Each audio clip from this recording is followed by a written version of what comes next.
ഒരു കാലം വരെ ഭയങ്കര റെസ്പോൺസിബിലിറ്റിയായി ഫീൽ ചെയ്തിരുന്നു. ഇതിപ്പോൾ അച്ഛൻ പോയിട്ടൊരു 10-16 വർഷമാവുന്നു. അപ്പോൾ അതുകൊണ്ട് ഒരു പതിയെ അതിൻ്റെ വെയിറ്റ് കുറയുന്നുണ്ട്. പിന്നെ ഞങ്ങളും ഇത് കുറച്ചുകൂടെ നോർമലായി എടുത്തു തുടങ്ങി. ആദ്യം ഒരു ഇത്തിരി ഹെവി ആയിരുന്നു ഈ വെയിറ്റ്, കാരണം അവർ കൂടുതൽ എക്സ്പെക്ട് ചെയ്യുകയും ചെയ്തിരുന്നു ആളുകൾ. ഇപ്പം അറ്റ്ലീസ്റ്റ് ഈ പറയുന്ന പോലെ ഏറ്റവും പുതിയ തലമുറയ്ക്ക് ഒരു പരിധിക്ക് മേലെ അറിയാത്തത് ഞങ്ങളിലുള്ള പ്രഷർ കുറച്ചിട്ടുണ്ട്. ഒരു സെറ്റ് ഓഫ് സിലുവേറ്റ് ഷോട്ടുകൾ ഞാൻ എടുത്തിട്ടുണ്ട് ധീരന് വേണ്ടി. അതാണ് എനിക്ക് ഏറ്റവും ഫേവറേറ്റ് മെമ്മറി എന്ന് പറയാൻ പറ്റും. അപ്പോൾ കുറച്ച് ദിവസം, ഒരു 6-7 ദിവസം സ്ഥിരം ഈ ഒരു സന്ധ്യയാവുന്ന സമയത്ത് ഇതെടുക്കാനായിട്ടുള്ളൊരു ഓട്ടപ്പാച്ചിലുണ്ട്. നമ്മുടെ കൂടെ ഇന്ന് ഹരികൃഷ്ണൻ ലോഹിതദാസ്. ലോഹിതദാസ് സാറിൻ്റെ മകനാണ്, പക്ഷേ സിനിമാറ്റോഗ്രാഫറാണ് സിനിമയിൽ. ഹലോ. ധീരനിലൂടെ ക്യാമറമാനായിട്ട് സിനിമയിലേക്ക് എത്തിയിരിക്കുകയാണ് അല്ലേ? അതെ അതെ. അതിന് മുമ്പ് എന്താ ചെയ്തുകൊണ്ടിരുന്നത്? ഞാൻ ഇതിന് മുമ്പ് ഒരു സിനിമയും കൂടെ ചെയ്തിട്ടുണ്ട്. ശേഷം ഒരു ജലകന്യക എന്ന് പറഞ്ഞിട്ട് KSFDC ഒരു സിനിമയും ചെയ്തിട്ടുണ്ട്. പക്ഷെ മുഖ്യധാര സിനിമയിലേക്ക് ധീരനാണ് വന്നത്. അപ്പോൾ അസിസ്റ്റ് ചെയ്തൊക്കെ ആരെയാ, അതോ നേരിട്ട് വരാതെ എങ്ങനെയായിരുന്നു? ഞാൻ LV Prasad film and television academy ചെന്നൈയിൽ പഠിച്ചിട്ടുണ്ട്. അതിനുശേഷം വേണു സാറിൻ്റെ കൂടെയും ഗിരീഷ് ഗംഗാറിൻ്റെ കൂടെയും ജോമോട്ടി ജോണിൻ്റെ കൂടെയൊക്കെ കൂടെ പ്രവർത്തിച്ചതിന് ശേഷമാണ് വരുന്നത്. അത് എത്ര നാളായിട്ടുണ്ട് അവിടെ? അത് 2013 ഞാൻ പഠിച്ചിറങ്ങുന്നത്. അത് തൊട്ട് ഉണ്ട്. എന്നിട്ടാണ് ഇപ്പം സ്വന്തമായിട്ട് സിനിമ ചെയ്യുന്നത്. 10-12 വർഷമായി. 12 വർഷമായിട്ട് അസിസ്റ്റ് ചെയ്യുന്നുണ്ടല്ലേ? പിന്നെ ഇത് ഇത്ര സമയം എടുത്തത്? അത് ഈ പറയുന്ന പോലെ അസിസ്റ്റ് ചെയ്യുന്നു, നമുക്കൊരു എക്സ്പീരിയൻസ് കിട്ടുന്നു. പക്ഷെ ഒരു നല്ലൊരു ടീമിലേക്കും പിന്നെ ഒരു ഫസ്റ്റ് ടൈം ഒരാൾക്കൊരു ഓപ്പർച്യൂണിറ്റി കിട്ടാനായിട്ട് എളുപ്പമല്ലല്ലോ, സിനിമയാണ്. ഇപ്പം ധീരനിൽ ദേവദത്ത് ഷാജിയായിട്ട് ഇതിനു മുമ്പ് ഷോർട്ട് ഫിലിംസ് ഒക്കെ ചെയ്ത് അങ്ങനെ സൗഹൃദം കൂടെ ഉണ്ട്. നിങ്ങളുടെ ഒരു ഫ്രണ്ട്ഷിപ്പ് എങ്ങനെയാണ് സ്റ്റാർട്ട് ചെയ്യുന്നത്? ദേവദത്ത് ഷാജിയായിട്ടുള്ളൊരു പരിചയം ഒരു 9-10 വർഷത്തെ അടുത്തായി. അത് ഷോർട്ട് ഫിലിം ചെയ്യാനായിട്ട്, കാരണം ഞാൻ ഈ എന്താ പറയുക, ജീവിക്കാനായിട്ട് ഒരു കാലഘട്ടത്തിൽ ഷോർട്ട് ഫിലിം ഷൂട്ട് ചെയ്ത് കൊടുത്ത് അതിന് റെമ്യൂണറേഷൻ വാങ്ങിച്ചാണ് ജീവിച്ചിരുന്ന കുറേ കാലം. അപ്പോൾ അങ്ങനെ എന്താ പറയുക, ഒരു പെയ്ഡ് വർക്കായിട്ട് ദേവദത്ത് ഷാജിയുടെ ഒരു ഷോർട്ട് ഫിലിം ഷൂട്ട് ചെയ്യാനായിട്ട് വന്നതാണ്. അവിടെ നിന്ന് പക്ഷേ വന്നു കഴിഞ്ഞപ്പോൾ ഒരെണ്ണം വർക്ക് ചെയ്തു. അത് കഴിഞ്ഞപ്പോൾ എല്ലാവരും നല്ല സിങ്കായി. അവരുടെ ടീം മൊത്തം വളരെ എന്താ പറയുക, എനർജി ഉള്ളൊരു ടീമായിരുന്നു എല്ലാവരും. പിന്നെ അങ്ങനെ സിങ്കായി ആ ഒരു ബന്ധം എന്താ പറയുക, ഇപ്പോൾ കോവിഡ് കാലത്തൊക്കെ ഞങ്ങൾ ഒരുമിച്ചൊരു വീട്ടിലാണ് താമസിച്ചിരുന്നത്. ആ ഒരു നിലയിലേക്ക് ഉണ്ടായിരുന്നു. അപ്പോൾ ഈ ഷോർട്ട് ഫിലിം ചെയ്തിട്ട് ജീവിക്കാനുള്ള പൈസ കിട്ടായിരുന്നോ? വെച്ചുകഴിഞ്ഞാൽ ഒറ്റയ്ക്കുള്ള സമയത്ത് ആകുമ്പോൾ കുഴപ്പമില്ല. കാരണം ഞാനൊരു 10-30 ഷോർട്ട് ഫിലിമോളം ചെയ്തിട്ടുണ്ട് ഓൾ ടുഗെദർ. പിന്നെ അതുകൂടാതെ മ്യൂസിക് വീഡിയോ ആഡൊക്കെ വേറെയും ചെയ്യുന്നുണ്ടായിരുന്നു. പൊതുവേ ഇപ്പോൾ ലോഹിതദാസ് എന്നുള്ളൊരു ഡയറക്ടറുടെ ഒരു മേൽവിലാസം ഉണ്ടല്ലോ. അപ്പം അതുകൊണ്ട് അദ്ദേഹത്തിൻ്റെ മക്കൾക്ക് സിനിമയിലേക്ക് വരാൻ എളുപ്പമല്ലേ എന്നൊരു ചിന്തയാണ് നമുക്കുണ്ടാവുക. അങ്ങനെ ആയിരുന്നില്ലേ? അല്ല, പക്ഷെ അതൊരു അച്ഛനുണ്ടായിരുന്നു വെച്ചാൽ അത്ര ഒരു എളുപ്പമായിരുന്നില്ല ഇതിലേക്ക് എന്താ പറയുക വരിക എന്നുള്ളത്. കാരണം ഒരു ചീഫ് ടെക്നീഷ്യനായിട്ടാണ് നമ്മൾ വരാൻ ആഗ്രഹിക്കുന്നത്. അതിലേക്ക് നമ്മൾ വരണമെന്നുണ്ടെങ്കിൽ എന്താ പറയുക, അച്ഛൻ്റെ ഒരു പേരോ അല്ലാന്നുണ്ടെങ്കിൽ ഇന്നൊരാളുടെ മകനാണെന്നുള്ളത് മാത്രം പോരാ. അവർക്ക് എന്താ പറയുക, നമ്മളൊരു വിശ്വാസം ഉണ്ടാവണം. വിശ്വാസം ഉണ്ടാക്കിയെടുക്കാനായിട്ട് ഈ പറഞ്ഞ ഒരു അക്കാഡമിക് ബാക്ക്ഗ്രൗണ്ടും അതിന് കൂടെ നമ്മൾ വർക്ക് ചെയ്ത എക്സ്പീരിയൻസും അസിസ്റ്റ് ചെയ്ത എക്സ്പീരിയൻസും എല്ലാം വേണം. അപ്പം അതെല്ലാം നേടി പിന്നെ എനിക്കൊരു കോൺഫിഡൻസും കൂടെ വേണ്ടത് അത്യാവശ്യമായിരുന്നു. പിന്നെ അച്ഛൻ്റെ കൂടെ ഉണ്ടായിരുന്ന സുഹൃത്തുക്കളോ അവരുടെയൊക്കെ അടുത്തേക്ക് ചെല്ലാന്ന് വെച്ചാലും അവർക്ക് ഞങ്ങൾ കുട്ടികളാണ്. അവരുടെ മനസ്സിൽ അന്നും ഇന്നും എപ്പോഴും ഞങ്ങൾ കുട്ടികളാണ്. നമ്മൾ എന്തെങ്കിലും ചെയ്ത് പ്രൂവ് ചെയ്ത് കഴിഞ്ഞാൽ മാത്രമേ നമുക്ക് ചെല്ലാനും പറ്റുള്ളൂ. ഈ ധീരൻ എന്നുള്ള സിനിമയിലേക്ക് എത്തുമ്പം, അല്ലെങ്കിൽ ആ ഒരു അതിന് മുമ്പ് സിനിമ ചെയ്തു എന്ന് പറഞ്ഞു, സ്റ്റിൽ ഒരു കൊമേഴ്ഷ്യൽ സിനിമ ഇതാണല്ലോ. അതും കുറേ സീനിയർ ആക്ടേഴ്സ് ഉണ്ടല്ലോ, ആ ഒരു അനുഭവം ഉണ്ടല്ലോ. ഇപ്പം അശോകനാവട്ടെ, സുധീഷ്, ജഗദീഷ്, അങ്ങനെ കുറേ ആ കാലത്തെ സീനിയറായ കുറേ ആർട്ടിസ്റ്റുകളുടെ കൂടി വർക്ക് ചെയ്യാണ്. അതിൻ്റെ ഒരു രസം എന്തായിരുന്നു? പൊതുവെ ഇത്രയും സീനിയർ ആർട്ടിസ്റ്റ് ഒരുമിച്ചുള്ള സിനിമകൾ ഞാൻ അസിസ്റ്റ് ചെയ്യുന്ന കാലത്ത് പോലും അങ്ങനെ വർക്ക് ചെയ്തിട്ടില്ല. പിന്നെ പണ്ട് കാലത്ത് അച്ഛൻ്റെ കൂടെ സെറ്റുകളിലൊക്കെ പോകുമ്പോഴാണ് പിന്നെ ഇവരെ കണ്ടേക്കുന്നത്. ഇവർ എന്താ പറയുക, വളരെയധികം എക്സ്പീരിയൻസ് ഉള്ളവരാണ്. ഇവരെന്താ പറയുക, മറ്റേ ഫിലിം ഓടുന്ന ആ ടെൻഷൻ്റെ ഇടയിലും അഭിനയിച്ചിരുന്ന ആൾക്കാരാണ്. പിന്നെ ഇവർക്കും വളരെ വ്യക്തമായിട്ട് അറിയാം ഇവരെന്താ ചെയ്യുന്നത്, എന്താ ഇതിൽ കാണാൻ പോകുന്നതെന്നൊക്കെ. അപ്പോൾ അത് കാരണം എനിക്ക് വർക്ക് ഭയങ്കര ഈസി ആയിരുന്നു ഇവരുടെ കൂടെ വർക്ക് ചെയ്യുമ്പോൾ. കാരണം ഒരു ലൈറ്റ് വെച്ച് കഴിഞ്ഞാൽ ആ ലൈറ്റ് ക്യാച്ച് ചെയ്യണമെന്ന് നമ്മൾ പ്രത്യേകിച്ച് ഇവർക്ക് എവിടെ നിൽക്കണമെന്നൊന്നും പറയണ്ട. ഇവർക്ക് വളരെ വ്യക്തമായിട്ട് അറിയാം എന്താണെന്നുള്ളത്. പിന്നെ അതിലുപരി എന്താ വെച്ച് കഴിഞ്ഞാൽ നമ്മൾ കുട്ടിക്കാലം തൊട്ട് കാണുന്ന അല്ലെങ്കിൽ സ്ക്രീനിൽ കണ്ടേക്കുന്ന അധികം ആൾക്കാരെ, അല്ലെങ്കിൽ നേരിട്ട് കുട്ടിയായിരിക്കുമ്പോൾ കണ്ടേക്കുന്ന ആൾക്കാരെ നമ്മുടെ ഫ്രെയിമിനകത്ത്. ഇപ്പോൾ ഞാനാണ് ഓക്കെ ഇതാണ് ഫ്രെയിം, ഇതിനകത്താണ് ഇപ്പോൾ പറയുമ്പോൾ അതൊരു ഭയങ്കര രസമുള്ള അനുഭവമായിരുന്നു. ഇപ്പൊ ഗിരീഷ് ഗംഗാധരന്റെ കൂടെ വർക്ക് ചെയ്യുന്നു, വേണു സാറിന്റെ കൂടെ വർക്ക് ചെയ്യുന്നു, പലരും പല തരത്തിലുള്ള ആളുകളാണല്ലോ അല്ലെ, പലതരത്തിലുള്ള സിനിമകൾ ചെയ്തിട്ടുള്ള ആളുകൾ കൂടിയാണ്. അപ്പം സ്വന്തമായിട്ടൊരു സിനിമയിലൊക്കെ അല്ലെങ്കിൽ ഒരു ചീഫ് ടെക്നീഷ്യനായിട്ട് വരാന്ന് പറയുമ്പോൾ തന്നെ എത്തരത്തിലുള്ള സിനിമകൾ ചെയ്യണം അങ്ങനെ ഉണ്ടോ, അല്ലെങ്കിൽ ക്യാമറ ചെയ്യുക എന്നുള്ളതാണോ അതിൻ്റെ ഒരു എക്സൈറ്റ്മെന്റ്? എനിക്ക് ക്യാമറ ചെയ്യുക എന്ന് തന്നെയാണ് എക്സൈറ്റ്മെന്റ്. അത് ഏറ്റവും മെയിനായിട്ടുള്ള കാര്യം ആ സ്ക്രിപ്റ്റ് കുറച്ചെങ്കിലും എക്സൈറ്റ് ചെയ്യിക്കണം, അല്ലെങ്കിൽ എന്തെങ്കിലും ഒരു ഇഷ്ടം തോന്നണം അതിലേക്ക്, അല്ലെങ്കിൽ എന്തെങ്കിലും ഒരു ചാലഞ്ച് വേണം. അതുണ്ടെന്നുണ്ടെങ്കിൽ എന്തും ചെയ്തു നോക്കുക എന്നുള്ളതായിരുന്നു. ഇപ്പം പൊതുവെ നമ്മൾ വിചാരിക്കുക ലോഹിത് സാറിന്റെ മക്കൾ എന്ന് പറഞ്ഞാൽ ചിലപ്പോൾ എഴുത്തിലേക്കായിരിക്കും, കാരണം അത്രയും ഡീപ്പായ കഥാപാത്രങ്ങൾ തന്നിട്ടുള്ള സിനിമ തന്നിട്ടുള്ള ഒരു ആളാണ്. അപ്പം അങ്ങനെയാണ് നമ്മൾ ചിന്തിക്കുക. പക്ഷെ നേരെ തിരിച്ച് സിനിമാറ്റോഗ്രഫിയാണ് പാഷൻ, അല്ലെങ്കിൽ അതിലേക്കാണ് കരിയർ വേണ്ടത് എന്നൊരു തീരുമാനം എപ്പോഴും ഉണ്ടായത്? സിനിമാറ്റോഗ്രാഫി ഒരു ആഗ്രഹമാണ് സത്യം പറഞ്ഞാൽ. ആ ഒരു ആഗ്രഹത്തിന് വേണ്ടി ഞാൻ വർക്ക് ചെയ്ത് ഇവിടെ എത്തിയേക്കുന്നത്. പക്ഷെ ആഗ്രഹം വളരെ ചെറുപ്പത്തിൽ തുടങ്ങിയതാണ്. ഒരു എന്താ പറയുക 4ാം ക്ലാസ്സൊക്കെ പഠിക്കുന്ന സമയത്ത് തുടങ്ങിയ ആഗ്രഹമാണ്. അതിനു വേണ്ടി ഞാൻ ശ്രമിച്ച് എക്വയർ ചെയ്തെടുത്ത. കാരണം പല സമയത്തും പല കാലഘട്ടത്തിലും എനിക്ക് തോന്നിയിട്ടുണ്ട് അല്ലെങ്കിൽ എനിക്ക് കുറവുകളുണ്ട്, ഇത് പഠിക്കണം അങ്ങനെ. പക്ഷെ അതെല്ലാം പറ്റുന്ന പോലെ നികത്തി ഞാൻ ഇവിടേക്ക് എത്തിയതാണ്. ഓക്കെ, ഒരു ആഗ്രഹമായിരുന്നു മെയിൻലി സിനിമാറ്റോഗ്രാഫി. എഴുത്ത്, ഡയറക്ഷൻ അതിലേക്ക് ചിന്ത പോയിട്ടേ ഇല്ല? എഴുത്ത് ചെറിയ എഴുത്തുകളൊക്കെ കുട്ടിക്കാലം തൊട്ടേ ഉണ്ടായിരുന്നു. പിന്നെ ഇപ്പം ഉണ്ട്, എഴുത്തുണ്ട്. ഡയറക്ഷൻ എന്നുള്ള ചിന്ത പോയിട്ടില്ല. എഴുതണമെന്ന് ആഗ്രഹമുണ്ട്, ശ്രമിച്ചു നോക്കണം എന്നുണ്ട്. അങ്ങനെ ഒരു റൈറ്റർ, സിനിമാറ്റോഗ്രാഫർ എന്നുള്ള രീതിയിൽ പേര് വരുന്നാൽ നല്ലതാണ് ഒരു ആഗ്രഹമുണ്ട്. ശ്രമിച്ചു നോക്കാം. ഈ അച്ഛൻ്റെ സിനിമകളുടെ സെറ്റുകളിൽ പോവുകയും ഷൂട്ട് കാണുകയും അങ്ങനത്തെ അനുഭവങ്ങളൊക്കെ ഉണ്ടോ? ഉണ്ട്. കുട്ടിക്കാലത്ത് പൊതുവെ എന്താ അവധി സമയത്തോ അല്ലെങ്കിൽ ശനി ഞായർ പോലും ഷൂട്ടുള്ള സമയമാണെന്നുണ്ടെങ്കിൽ അങ്ങോട്ട് പോകും. അപ്പോൾ സെറ്റുകളിൽ ഒരുപാട് നടന്നിട്ടുണ്ട് അതിനിടയിൽ. അപ്പോൾ ആദ്യമൊക്കെ ഈ പറയുന്ന പോലെ അവിടുത്തെ ബഹളവും എന്താ പറയുക ഈ ഭക്ഷണവും കാര്യമൊക്കെ തന്നെയായിരുന്നു ഇൻട്രസ്റ്റിംഗ് ഫാക്ടർ. പിന്നീട് പോകെ ഈ പറയുന്ന പോലെ എൻ്റെ മേക്കിംഗ്, അവരെന്താ ചെയ്യുന്നതെന്നുള്ളതൊക്കെ നോക്കി നിൽക്കാനും രസമായി തുടങ്ങി, ശ്രദ്ധിച്ചു തുടങ്ങി. അച്ഛനോട് പറഞ്ഞിട്ടുണ്ടോ ഇങ്ങനെ ഒരു ആഗ്രഹം ഉണ്ട്, അങ്ങനത്തെ സംസാരം ഉണ്ടായിട്ടുണ്ടോ? സിനിമാറ്റോഗ്രാഫി എൻ്റെ ആഗ്രഹം അച്ഛൻ അറിയായിരുന്നു.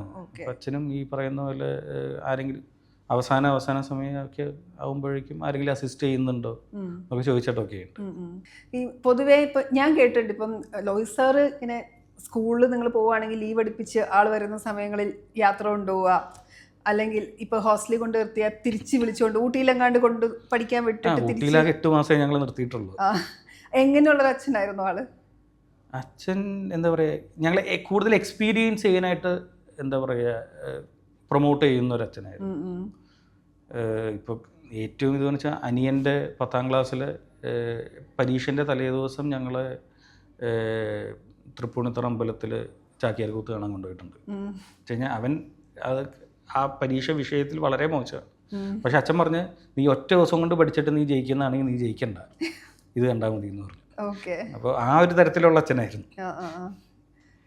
സ്കൂളിൽ പോയി പഠിച്ച് ജയിക്കുക, അതിനപ്പുറത്തേക്ക് ലൈഫിനെ കാണുക എന്നുള്ളതായിരുന്നു അച്ഛൻ്റെ ഒരു ഒറ്റ സിമ്പിൾ. ഞങ്ങളുടെ അടുത്ത് ഇത്രയേ പറയുള്ളൂ, നിങ്ങളുടെ അടുത്ത് എന്താ പറയുക പഠിച്ച് വലിയ ആളാവണമെന്നോ അല്ലെങ്കിൽ വലിയ കാശ് സമ്പാദിക്കണമെന്നോ ഫേമസ് ആവണമെന്നോ ഒന്നും പറയില്ല, നല്ല മനുഷ്യരായാൽ മതി. പക്ഷേ ഇപ്പോൾ മനസ്സിലാക്കുന്നത് അത് ഇത്തിരി ബുദ്ധിമുട്ടുള്ള കാര്യമാണ്. ആരൊക്കെയായാലും പൈസ അതെങ്ങനെ ജീവിക്കുന്നുള്ളതല്ലേ? അല്ല, അതെല്ലാം ഓക്കെ നമുക്ക് ആർജിക്കാം. പക്ഷേ ഈ നല്ല മനുഷ്യനാവുക എന്ന് പറയുന്ന കാര്യം അത് ഇത്തിരി എളുപ്പമല്ല. ഇതൊരു ക്ലീശ ചോദ്യമായിരിക്കും, അല്ലെ? എല്ലാവരും ചോദിക്കും, എന്നാലും ഞാൻ ചോദിക്കും. ഇപ്പം അച്ഛൻ്റെ സിനിമകൾ അല്ലെങ്കിൽ ഒരു സിനിമ പറയാൻ ബുദ്ധിമുട്ടായിരിക്കും, എന്നാൽ പോലും കൂടുതൽ സ്വാധീനിച്ചിട്ടുള്ള കഥാപാത്രമോ അല്ലെങ്കിൽ അങ്ങനത്തെ ഒരു സിറ്റുവേഷനോ അങ്ങനെയൊക്കെ പറഞ്ഞാൽ എന്തായിരിക്കും? അല്ലാതെ ഒരു സിറ്റുവേഷൻ അത് ശരി, പലരും എപ്പോഴും ചോദിക്കാറുള്ള ചോദ്യമാണ്. പക്ഷെ ഒരെണ്ണം അപ്പോൾ പറയൽ ബുദ്ധിമുട്ടാണ്. പല സമയത്തും എന്താ പലത്. അപ്പം നമ്മുടെ ഇമോഷൻ അനുസരിച്ച് ഇപ്പം നിൽക്കുന്ന ഡോമിനേറ്റിംഗ് ഇമോഷൻ അനുസരിച്ച് നമുക്ക് അപ്പോൾ ഒരെണ്ണം ചൂസ് ചെയ്യാം. ഇപ്പോഴത്തെ അവസ്ഥയിൽ ഞാനിപ്പോൾ ഒരു യങ് ഫാദറാണ്. അപ്പോൾ അതുകൊണ്ട് ആ ഒരു ഫാദർഹുഡ് എന്ന് പറയുന്നത് ഞാൻ എൻജോയ് ചെയ്യണം. അപ്പോൾ കുറച്ചുകൂടെ എന്താ പറയുക അച്ചുട്ടിയും അല്ലെങ്കിൽ ഭൂതക്കണ്ണടിയിലെ വിദ്യാധരൻ ഇവരൊക്കെ ആയിട്ട് എനിക്ക് കുറച്ചുകൂടി ഇപ്പോൾ കണക്ട് ചെയ്യാൻ പറ്റും. ഇപ്പം അക്കാഡമിക്കലി പഠിക്കുമ്പോൾ തന്നെ അല്ലാതെ ഈ സിനിമയിലേക്ക് വരിക അല്ലെങ്കിൽ സിനിമ ചെയ്യുക എന്നുള്ളതിനുള്ളൊരു മുന്നൊരുക്കങ്ങൾ എന്തായിരുന്നു? സിനിമ കാണലിൻ്റെ രീതി എങ്ങനെയായിരുന്നു? അല്ല, ഞാൻ പൊതുവെ അത്ര അധികം ഒരുപാട് സിനിമ കാണുന്ന അല്ലെങ്കിൽ ഒരു ഇൻ്റർനാഷണൽ സിനിമയിലേക്ക് അത്ര അധികം അറിയാവുന്ന ഒരാളൊന്നുമില്ല. ഞാൻ കൂടുതലും മലയാള സിനിമകളൊക്കെ തന്നെയാണ് കണ്ടേക്കുന്നത്, അല്ലെങ്കിൽ വീണ്ടും ഇന്ത്യൻ ഭാഷൻ സിനിമകളാണ് അധികവും കണ്ടേക്കുന്നത്. പിന്നെ ഇതിൽ കൂടുതൽ എന്താണെന്ന് വെച്ച് കഴിഞ്ഞാൽ ഇപ്പോൾ അച്ഛൻ്റെ കൂടെ പലതും കേട്ട് വളർന്നുകൊണ്ടായിരിക്കും അത് ഞാൻ അനുഭവിക്കാൻ നോക്കുക എന്നുള്ളതാണ് ചെയ്യൽ. അപ്പോൾ ഇപ്പോഴും ഒരു നല്ലൊരു മൊമെൻ്റ് കണ്ടു കഴിഞ്ഞാൽ അത് പെട്ടെന്ന് ക്യാമറയിലാക്കുക അല്ലെങ്കിൽ ഫോട്ടോ എടുക്കുക എന്നുള്ളത് തലയിൽ പോകില്ല. അത് ഞാനൊന്ന് ഫീൽ ചെയ്യുക അല്ലെങ്കിൽ ഞാൻ കാണുക എന്നുള്ളതാണ്. അപ്പോൾ പലപ്പോഴും ഈ സുഹൃത്തുക്കൾ ഇവരും ഒരു നീ ഈ പറയുന്ന സിനിമാറ്റോഗ്രഫി അല്ലേ നോക്കുന്നത് അല്ലെങ്കിൽ ക്യാമറയിൽ നോക്കുന്നത്, അതൊന്ന് ക്യാപ്ചർ അല്ല എനിക്ക് ക്യാപ്ചർ ചെയ്യുന്നതിന് മുമ്പ് എൻ്റെ ഉള്ളിൽ അത് ക്യാപ്ചർ ചെയ്യണമെന്നൊരു ആഗ്രഹമുണ്ട്. ഉള്ളിലേക്ക് അതൊന്ന് ഫീൽ ചെയ്യുക, അത് കഴിഞ്ഞിട്ട് ക്യാപ്ചർ ചെയ്യാൻ നോക്കാറുള്ളൂ. ആണല്ലേ. പൊതുവെ ഇപ്പം നിങ്ങളെ സംബന്ധിച്ച് അച്ഛനെ കുറിച്ചൊക്കെ ഒരുപാട് നമ്മൾ കഥകൾ കേൾക്കാറുണ്ട്. ഇപ്പോൾ അനിയനെ കുറിച്ചൊക്കെ കേട്ടിട്ടുണ്ട്. അനിയൻ്റെ പേര് ഇഷ്ടപ്പെടാഞ്ഞിട്ട് അനിയൻ തന്നെ സ്കൂളിൽ ചേർന്നപ്പോൾ പേര് മാറ്റിയെന്നും പിന്നെ ഈ ഒരു വണ്ടി ഉണ്ടായിരുന്നു, വണ്ടിയിൽ കുക്കിംഗ് അടക്കം ചെയ്ത് യാത്ര ചെയ്യുക, അത്ര ഒരു കുട്ടിക്കാലമൊക്കെ. അപ്പോൾ ആ ഒരു കുട്ടിക്കാലത്തിൻ്റെ ഒരു ഓർമ്മ അതെങ്ങനെയാ? കുട്ടിക്കാലത്തിൻ്റെ ഓർമ്മ വെച്ചാൽ ഞങ്ങളെപ്പോഴും ടൂർ പോകാന്ന് പറഞ്ഞു കഴിഞ്ഞാൽ കാട്ടിലേക്ക് പോകുക എന്നുള്ളതാണ്. അതിനിപ്പോൾ വേറെയും ഒരു സൈഡ് ഉണ്ടായിരുന്നു എന്നുള്ളത് ഇപ്പം ഞങ്ങൾക്ക് മനസ്സിലാവുന്നുണ്ട്. ടൂർ പോകുന്നത് എപ്പോഴും ഏതെങ്കിലും കാട്ടിലേക്കായിരിക്കും. അതും ഈ പറയുന്ന പോലെ ആ വണ്ടിയിൽ എല്ലാം കുക്ക് ചെയ്യാനുള്ള സാധനവും ഇതെല്ലാം ആയിട്ട് കുറച്ചുകൂടെ നമ്മുടെ ഏറ്റവും റൂട്ട് എവിടെയാണോ അവിടേക്ക് ചെല്ലുക എന്നുള്ളൊരു ഫീലിലായിരുന്നു. അപ്പോൾ ഞങ്ങളുടെ അടുത്തും അച്ഛൻ ഒരു ചില സമയത്ത് ചേഞ്ചൊക്കെ ചോദിച്ചിട്ടുണ്ട്. ഓക്കെ നമുക്ക് ലക്ഷദ്വീപിലേക്ക് പോയാലോ അല്ലെങ്കിൽ കടൽ ഇല്ല, ഞങ്ങൾക്ക് കാട് മതി. അതിന് പക്ഷേ ഇപ്പോൾ ഞാൻ വേറൊരു സൈഡും അതിൻ്റെ തിരിച്ചറിയുന്നത്. അപ്പോൾ ഏറെക്കുറേയും ഈ വെക്കേഷനോട് അടുപ്പിച്ച് അച്ഛന് സിനിമ റിലീസ് ഉണ്ടാവും. അച്ഛന് റിലീസ് സമയത്ത് ഒരു ഇത്തിരി ചെറിയ ടെൻഷനുണ്ട്. അന്ന് എന്തായിരിക്കും പുറത്തു വരാൻ പോകുന്നത്. അപ്പോൾ ഈ ഫോണിന് റേഞ്ചോ വേറെ ആൾക്കാരായിട്ട് കമ്മ്യൂണിക്കേഷനോ ഇല്ലാത്തൊരു സ്പേസിലേക്ക് അന്ന് മാറുക എന്നുള്ളതും അതിൻ്റെ ഒരു ലക്ഷ്യങ്ങളിലൊന്നായിരുന്നു. അപ്പോൾ ഇപ്പോൾ നോക്കുമ്പോൾ അറിയാം, ഇപ്പോൾ പറമ്പിക്കുളത്തേക്കാണ് ഞങ്ങൾ ഏറെക്കുറേയും പോകാമെന്ന് പറയുക. അവിടെ നിന്ന് പറയുമ്പോൾ നേരെ ഫോണോ ഒന്നുമില്ല. അപ്പോൾ കൂടെ മാമനോ ആരെങ്കിലും ഒക്കെ ഉണ്ടാവാറുണ്ട്. അപ്പോൾ ഇവർ അവിടെ നിന്ന് ഈ പടം റിലീസുള്ള ദിവസം അവർ മാത്രം വണ്ടി എടുത്ത് പൊള്ളാച്ചിയിൽ വന്നിട്ട് ഇവിടെ നിന്ന് ആരെങ്കിലും കോൾ ചെയ്ത് നോക്കിയിട്ടാണ് റിസൾട്ട് അറിഞ്ഞിട്ട് വന്ന് പറയുക. അതുവരെ അച്ഛനൊരു ചെറിയൊരു ആങ്സൈറ്റി ഉണ്ട് അതിൽ. ഇതെല്ലാം ഈ ഞങ്ങളുടെ വെക്കേഷനും കൂടെ ചേർന്ന് ഒരു ഭാഗമായിരുന്നു. പൊതുവെ റിലീസുകൾ വരുമ്പോഴേ ഇപ്പം ചെറിയ ടെൻഷൻ ഉണ്ടാവുമെന്ന് പറയല്ലോ. ഈ ജയപരാജയങ്ങളെ എങ്ങനെ എടുത്തിരുന്ന വ്യക്തിയാണ് ആള്? ജയപരാജയങ്ങളെ ഒരുപാട് പ്രശ്നമില്ലായിരുന്നു. പക്ഷെ സങ്കടം ഉണ്ടാവും ആക്സെപ്റ്റ് ചെയ്തില്ലെങ്കിൽ. പക്ഷെ കൂടുതലും ആക്സെപ്റ്റ് ചെയ്ത സമയമാണ് ഉണ്ടായിട്ടുള്ളത്. അതുകൊണ്ട് പരാജയങ്ങളെ പറ്റി ഒരുപാട് ഞങ്ങൾക്കും അറിയില്ല. പക്ഷേ ക്യാരക്ടേഴ്സിനെ ആളുകൾ എടുത്താൽ തന്നെ അച്ഛന് സന്തോഷമായിരുന്നു. എത്രയോ കഥാപാത്രങ്ങളെ കുറിച്ച്. പക്ഷെ പിന്നത്തെ ഒരു കാര്യം എന്ന് വെച്ച് കഴിഞ്ഞാൽ അച്ഛൻ എപ്പോഴും ഈ പറയുന്നൊരു കാര്യം വെച്ച് കഴിഞ്ഞാൽ ഇതൊരു വ്യവസായം കൂടെയാണ്. തീർച്ചയായിട്ടും കാശ് മുടക്കി കഴിഞ്ഞാൽ കാശ് തിരിച്ചു കിട്ടണം. അപ്പോൾ അതിൻ്റെ ഒരു രീതിയിൽ പരാജയമാണെന്നുണ്ടെങ്കിൽ തീർച്ചയായിട്ടും സങ്കടം ഉണ്ടാവും. ഈ അച്ഛൻ്റെ എഴുത്ത് പ്രോസസ്സിലൊക്കെ ഇപ്പം നിങ്ങളായിട്ട് ഡിസ്കഷൻസ് നടക്കാറുണ്ടോ? അങ്ങനത്തെ ഒരു ചെറിയ കുട്ടികളാണ്, ഞങ്ങൾ തീരെ ചെറുതാണ്. പിന്നീട് ഒരു പ്രായത്തിന് ശേഷമുള്ള സമയത്ത് അച്ഛൻ കഥ പറയും. അത് ഞങ്ങളുടെ അടുത്ത് നിന്ന് അഭിപ്രായം എടുക്കുന്നതിലുപരി ഞങ്ങൾ എങ്ങനെ അതിനോട് റിയാക്ട് ചെയ്യുന്നു അല്ലെങ്കിൽ ചില മൊമെൻറ്റുകളോട് എങ്ങനെ റിയാക്ട് ചെയ്യുന്നു, അത് ഓക്കെ അത് ഏൽക്കുന്നുണ്ടോ എന്നൊക്കെ അറിയാൻ വേണ്ടിയിട്ട് പറഞ്ഞു നോക്കുമായിരുന്നു. പക്ഷേ ഈ പറഞ്ഞ പോലെ അവസാനം 1-2 പടങ്ങളുടെ സമയങ്ങളിലൊക്കെ ഞങ്ങൾ പടം ഇറങ്ങിയതിന് ശേഷം വിമർശിച്ചിട്ടുണ്ട്. അത് കുറച്ചങ്ങനെ മാറായിരുന്നു, ഇത് ശരിയായില്ല എന്നൊക്കെ ഞങ്ങൾ പറഞ്ഞിട്ടുണ്ട്. അപ്പോൾ എന്താ പറയുക, വിമർശനങ്ങളെ രണ്ടേ നീട്ടി സ്വീകരിക്കരുത്? വിമർശനങ്ങൾ ഇപ്പം ഞങ്ങൾ പറയുന്ന സമയത്ത് കുറച്ചൊക്കെ പിന്നെയും കേൾക്കുമായിരുന്നു. അമ്മേൻ്റെ ഒറ്റയടിക്ക് കേൾക്കില്ല.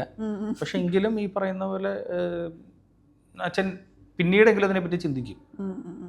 ഇപ്പോൾ നമ്മളടുത്ത് സിബി സാർ ഇൻ്റർവ്യൂ ചെയ്തപ്പം സാർ ഇങ്ങനെ പറയായിരുന്നു, പല സിനിമകളും ആൾക്ക് റിലീസ് ചെയ്യണം താല്പര്യമുള്ള അതിലൊന്ന് ദശരഥത്തെക്കുറിച്ചൊക്കെ പറഞ്ഞിട്ടുണ്ട്. അങ്ങനെ ഏതെങ്കിലും അച്ഛൻ്റെ സിനിമകൾ റിലീസ് ചെയ്ത് കാണാൻ ആഗ്രഹമുണ്ടോ?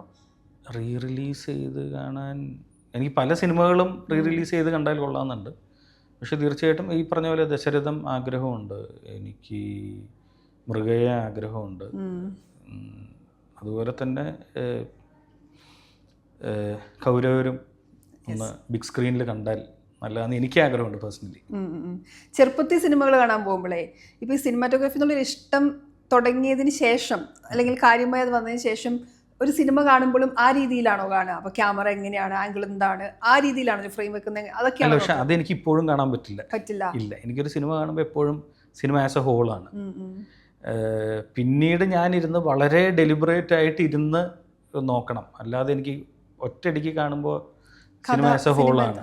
Okay okay. പിന്നെ ഇത് പഠിക്കാൻ വേണ്ടി വീണ്ടും കാണാൻ അത്തരം പരിപാടി അങ്ങനെ വെച്ച് കഴിഞ്ഞാൽ ചിലപ്പോൾ നമുക്ക് രസമായി തോന്നിയിട്ടുണ്ടാവും പിന്നീട് ഇരുന്ന് ചിന്തിക്കുമ്പോൾ, അപ്പോൾ ഒന്നും കൂടെ റീവിസിറ്റ് ചെയ്യുക, അങ്ങനെയാണ് ഞാൻ ചെയ്യല്. ഇപ്പം അവരുടെ തന്നെ ഒരുപാട് കോമ്പിനേഷൻസ് ഉണ്ടല്ലോ. ഇപ്പം CP sir, Lohi sir, Sathyan Anthikad Lohi sir, അങ്ങനെ ഒരുപാട് കോമ്പിനേഷൻസിലുള്ള സിനിമകൾ, അത്തരം സൗഹൃദങ്ങൾ, ഇവരൊക്കെ ആയിട്ടുള്ളൊരു കണക്ഷൻ എങ്ങനെയാ? അച്ഛൻ പോയതിന് ശേഷം ആണെങ്കിലും ഫാമിലി ആയിട്ടുള്ള കണക്ഷനൊക്കെ എങ്ങനെയാ? കണക്ഷൻ ഉണ്ട്, ഈ പറയുന്ന പോലെ കാണാറുണ്ട്, അല്ലെങ്കിൽ വല്ലപ്പോഴും വിളിക്കാറൊക്കെ ഉണ്ട്.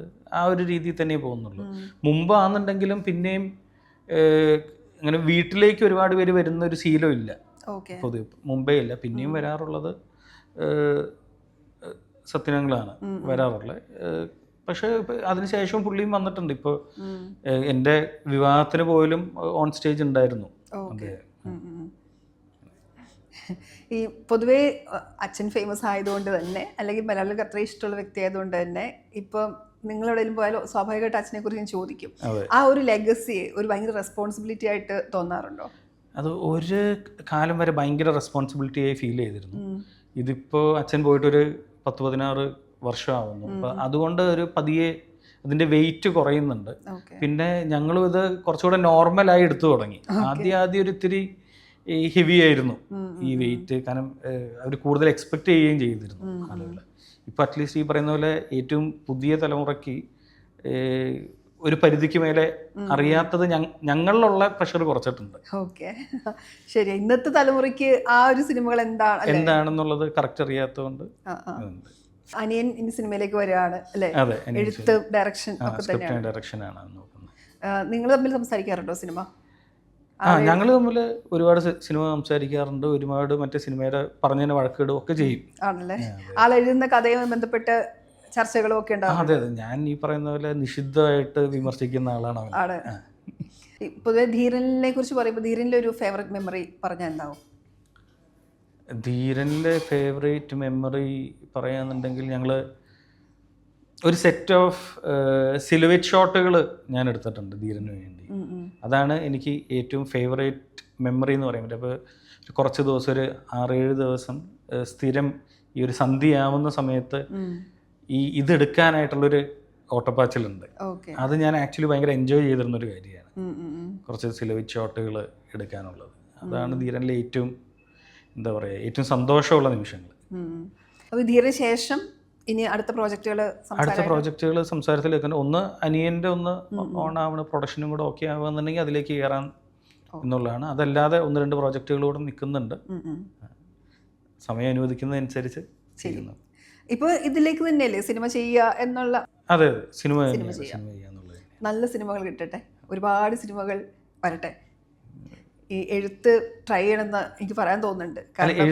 ഞാൻ എഴുത്തുണ്ട്, എഴുതി വെക്കുന്നൊക്കെ ഉണ്ട്. പക്ഷെ അത് അടുത്ത ലെവലിലേക്ക് എപ്പോൾ നീങ്ങണമെന്ന് തീരുമാനിച്ചിട്ടില്ല. ഈ അച്ഛൻ്റെ സ്ക്രിപ്റ്റുകൾ വായിക്കാറുണ്ടോ? അച്ഛൻ്റെ സ്ക്രിപ്റ്റുകൾ പിന്നീട് പ്രിന്റ് ചെയ്ത് വന്നപ്പോൾ വായിച്ചിട്ടുണ്ട്. ചിലതെല്ലാം സീനുകളായ സമയത്ത് അവസാനമുള്ളതൊക്കെ ഞാൻ വായിച്ചിട്ടുണ്ട്. അച്ഛൻ്റെ കൈപ്പട ഞങ്ങൾ പഠിച്ചു വന്നത് കുറച്ച് വൈകിയാണ്. പാടാണ് വായിക്കാനായിട്ട്. ഓക്കെ, അപ്പോൾ താങ്ക് യു സോ മച്ച്.